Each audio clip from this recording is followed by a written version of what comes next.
नमस्कार दोस्तों। आप लोग एक कहानी सुने होंगे या नहीं सुने होंगे कि अमर कथा की उत्पत्ति कैसे हुई। लोग इनकी बातें तो खूब बढ़ा चढ़ा के बोलते हैं, लेकिन इनकी जानकारी तो बहुत विरले की होती है। एक बार नारद मुनि कैलाश पर्वत पर भगवान शिव से मिलने गए। भगवान भोलेनाथ सिर समाधि में लीन थे। नारद मुनि का नाम आप लोग सुने होंगे।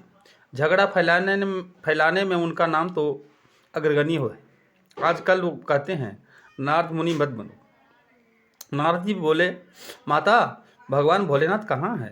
माता बोली, नारद भोलेनाथ तो समाधि में लीन है, क्या बात है। नारद जी बोले, कुछ नहीं, मैं नहीं बोलूँगा, मुझे डर लगता है कहीं मेरी बातें को आप बुरा ना मान लें। ठीक है माता, अब मैं चलता हूँ।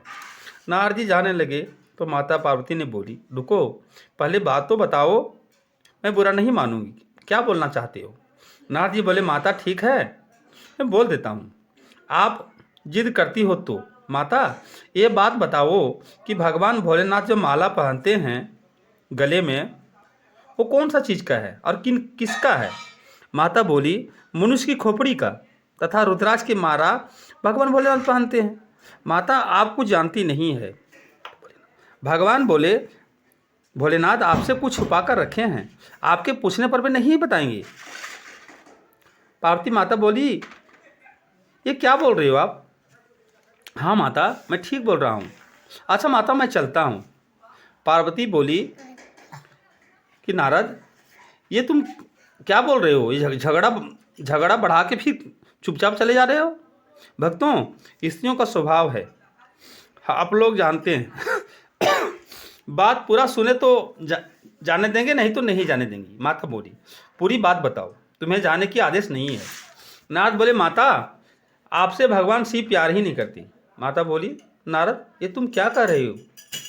नारद बोले, माता सत्य बोलना पाप नहीं है, अगर आपको बुरा लगता है तो मैं आपको नहीं बताऊंगा, मैं चलता हूँ। माँ बोली, नारद जल्दी बताओ, घुमा फिरा कर क्यों बोल रहे हो। नारद बोले, ठीक है, अगर आप जिद करती हो तो बता देता हूँ। तो सुनो, माता भोलेनाथ गले में जो मुंड माला पहने हैं ना, वो सब आप ही खोपड़ी है, आपकी ही खोपड़ी है।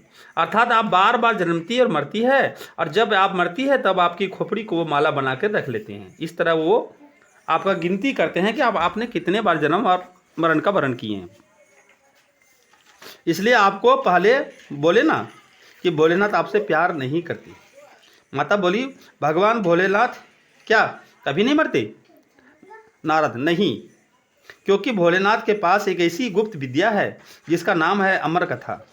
अगर आप उनसे सुन लोगी माता, तो आपका भी जन्म मरण सदा सदा के लिए समाप्त हो सकता है। अच्छा माता, मेरे बारे में भोलेनाथ से कुछ नहीं बताना, मैं चलता हूँ।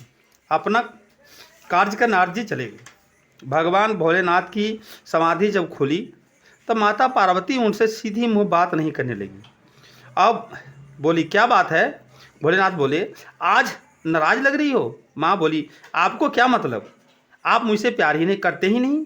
भोलेनाथ बोले, ये कैसी बहकी बहकी बातें कर रही हो, जरूर मेरे विरुद्ध कोई भड़काया है।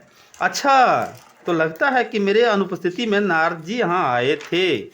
माता बोली, नारद मुनि तो ठीक ही कहते हैं, आप मुझसे प्यार नहीं करती। भोलेनाथ बोली, ये क्या कर रहे हो, मैं तुमसे बहुत प्यार करता हूँ देवी। माता बोली, ठीक है, मैं कितनी बार जन्म ले चुकी हूँ। भोलेनाथ बोले, 107 बार। आपको कैसे पता, और पता है भी, आप क्यों नहीं जन्मते मरती, आप मुझसे बहुत कुछ छुपा कर रखते हो। भगवान शंकर बोले, पार्वती देवी बात ये नहीं है। पार्वती बोली, मैं सब समझती हूँ, मैं शपथ लेती हूँ, जब तक आप अमर कथा की बातें हमको नहीं सुनाओगे तब तक मैं अन्न जल ग्रहण नहीं करूँगी। शंकर बोले, पार्वती अमर कथा सुनना सबकी बस की बात नहीं है, अगर ठीक है जिद करती हो तो मैं तुम्हें ज़रूर सुनाऊँगा। दोस्तों, आप ये अमर कथा भगवान भोलेनाथ ने जब माता पार्वती को सुनाने के लिए, उनको जैसे एक गुरु शिष्य को जब ज्ञान देता है तो वो पहले शपथ करता है कि जो मेरे नियम है, जो मेरे नियम को फॉलो करोगे तभी आप मेरा शीश कहलाओगे। उसी प्रकार माता ने भगवान शंकर के पैर पकड़े और बोले, हे प्रभु, हे स्वामी, हे नाथ, मैं वचन आपको देती हूँ कि आपका मैं एक शिष्य के रूप में, आप मेरे गुरु बन जाइए, मैं शिष्य के रूप में आपके हर बात को मैं पालन करूँगी और आपके बताए हुए मार्ग को मैं सदा चलूँगी। भगवान भोलेनाथ बोले, देवी ये कथा ऐसा जगह बोलना चाहिए जहाँ कोई मनुष्य ना हो, कोई जीव जंतु ना हो, ऐसा जगह तुम्हें चलना पड़ेगा। बोलकर ठीक है प्रभु, आप अगर कहते हो तो मैं आपके लिए जहाँ आप कहेंगे वहाँ जाऊँगा, लेकिन मैं अमर कथा सुन के रहूँगी। फिर भगवान भोलेनाथ उनको एक सुनसान जगह पर ले गए और दोस्तों भगवान भोलेनाथ ने जो भी कथा सुनाए वो मैं आपको अमर कथा भाग 1 भाग 2 इस तरह करके मैं बताऊंगा और सारा कहानी दोस्तों फिर बताऊंगा। फिर मैं मिलूँगा।